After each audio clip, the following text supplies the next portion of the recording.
ഒരുപാട് പേർക്ക് ഇഷ്ടമുള്ള ഒരു മിത്താണ് വാമ്പയേഴ്സ്. വ്ലാഡ് ദ ഇംപേലറിന്റെ കഥ എല്ലാവർക്കും അറിയാം. എന്നാൽ അതല്ലാതെ ഒരു ബ്ലഡ് ഡിസോർഡറിൽ നിന്നിട്ടാണ് ഈ വാമ്പയർ മിത്ത് വന്നതെങ്കിലോ? ഡിസോർഡറിന്റെ പേര് പോർഫിയറിയ.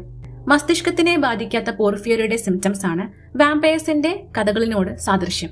സൂര്യപ്രകാശമേറ്റാൽ രോഗം വഷളാകാനുള്ള സാധ്യതയുള്ളതുകൊണ്ട് ആദ്യകാലത്ത് രാത്രികാലങ്ങളിലാണ് ഇവർ സഞ്ചരിച്ചിരുന്നത്. സൂര്യപ്രകാശം ഏൽക്കാത്തത് കൊണ്ട് തന്നെ മുടിയും തൊലിയും മുഖത്തിന്റെ രൂപത്തിനുമൊക്കെ മാറ്റം സംഭവിച്ചിരുന്നു. അസുഖം വർദ്ധിക്കുമ്പോൾ മോണകളെ ഇത് ബാധിക്കാൻ തുടങ്ങി.